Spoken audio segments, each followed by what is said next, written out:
La loi sur le secret d'affaires ne concerne pas que les journalistes ou les lanceurs d'alerte.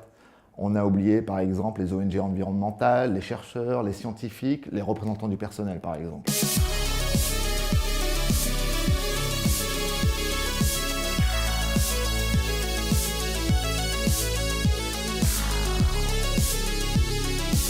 La définition du secret d'affaires pose problème parce que la notion même de secret d'affaires, elle est vaste et floue. Elle peut englober des pratiques, des données, des produits finis. Du coup, n'importe quelle information qui recoupe l'un de ces trois domaines va pouvoir être invoquée par les multinationales comme étant un secret d'affaires. C'est très vaste. Nous, par exemple, Polynis, en tant qu'ONG environnementale, on peut travailler par exemple sur les procédures d'homologation de pesticides, par exemple. Et pour ça, il faut accéder à des données. Par exemple, les études. Comment ont été faites les études? Pourquoi c'est autorisé? Dans quel cadre?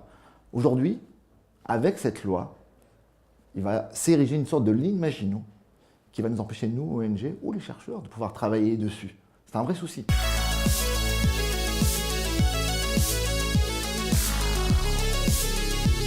On ne veut pas toucher à la notion de qu'est-ce qu'un secret d'affaires, mais qui l'utilise. Par exemple, nous, si on est une ONG et qu'on travaille sur des molécules de Bayer ou Monsanto, ce n'est pas pour produire une molécule concurrente.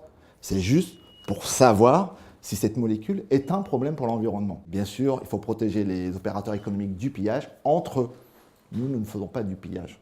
On travaille dans l'intérêt du public. Donc cette loi sur le secret d'affaires qui ne concerne à l'origine que les opérateurs économiques du secteur concurrentiel, elle doit être limitée aux concurrents. C'est possible. C'est une transposition d'une directive, ce n'est pas un règlement. Donc la France peut le faire.